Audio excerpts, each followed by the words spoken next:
Hi everyone, my name is Alia Hijaab and I'm one of the members of the Flavourcel Animation Collective. Today I'll be showing you how to DIY a traditional paper and pencil animation setup. I'm an animator, so I have a lot of specific tools that help me animate in this way, but I'm going to show you how you can accomplish the same effect with skills and tools that you probably already have at home. Regularly, I would be using a peg bar, a light tablet, paper, pencil, eraser, and tape. The software I would usually use to compile this all together is Adobe Photoshop. There are some options to change this up if you're missing some of these tools, however, and I will be showing you the multiple ways to create an animation. I encourage you to be very creative when you're thinking about how to make an animation. You can make surprisingly a lot with limited resources, and so get creative with what tools you use.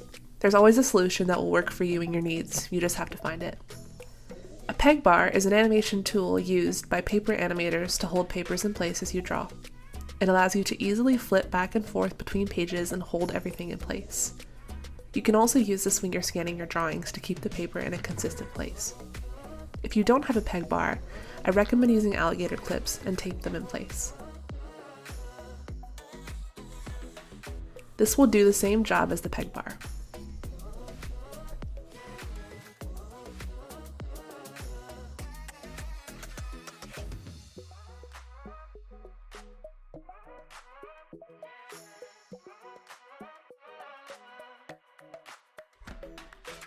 A light tablet is my answer to a light table that professional animators would use.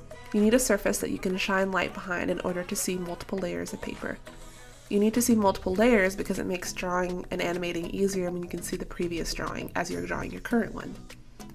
I bought this LED tablet on Amazon for under $30. They're pretty affordable and I like it because it's portable so I can draw wherever I want. So what do you do if you can't find one of these? You can do this by finding any kind of clear surface that you can shine a light behind. So this can be a glass table, it can be a plastic see-through box, but today I'm going to use it on a window, the window in my house. Basically all you need to do is be able to adhere the paper to the surface and a light to shine behind it for you to see multiple layers of paper.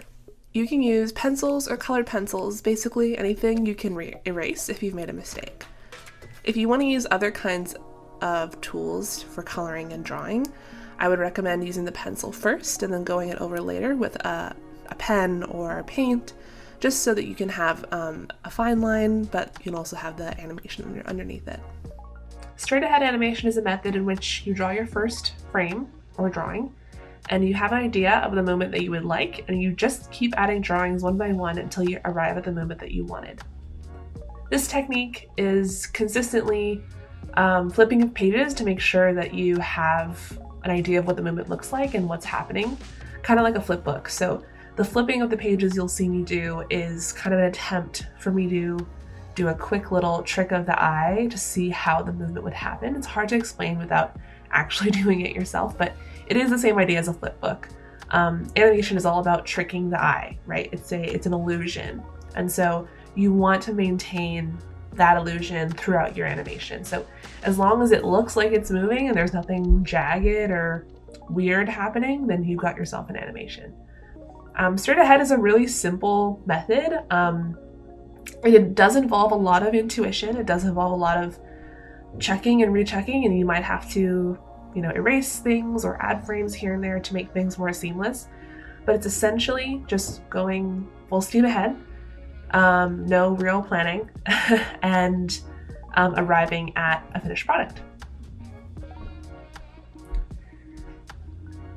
One thing that you'll see me do with the blooming flower is I try to start at the edges of the flower and the stem. So what this will do is when you have an animation that's kind of moving this much, it's like opening and enveloping and kind of becoming very clear of what's happening, you do want to try to have at least one element of the animation that is pretty stagnant. So you can compare how the movement goes from the part of the flower, the petals that are moving pretty quickly and pretty elaborately, but the stem remains the same. I like to do this because it makes the eye believe that it's an animation more. Also, making sure that you have that outer edge just like helps you keep track of where the animation is going. So that's something I recommend, is try to pick one element of your animation that's not moving, so you can have a contrast of movement, and also so you can track when you're drawing how things are coming along. It also helps you maintain consistency when you're drawing. So what I'm doing here with the drawing is I'm trying to make it grow up and then out. And I'm kind of elaborating and maybe exaggerating on what that would actually look like in nature. Because animation is not film, right? It's not a recording of a flower blooming. You're drawing it, so you can add that embellishment, that exaggeration, to make it look more alive and more magical. And that's really what animation can bring to the table, why you would animate something as opposed to just recording, maybe doing like a time lapse of a flower blooming. In this case, you can make it bounce, you can make it different colors, you can really get creative with the shapes that are happening here, because it's coming from your own hand and it's not coming from the real world. You're drawing from the real world. Like, I looked at a bunch of GIFs of flowers blooming before I made this, just to get an idea of what it would look like, but at the end of the day, you're making something entirely new, so you can make it entirely your own while you do that. You'll see I also get in close when I draw, just because that's how I draw. I like to draw really up close to the paper, but I always try to make sure I take a step back, and that's something I learned when I was doing painting in high school. All through high school I was a big painter, and then I moved away from painting a little bit, and I'm trying to get my way back there. But it's a really good practice when you're doing art to not be so tight up in the drawing. You have to very often take step backs and see what it would look like far away.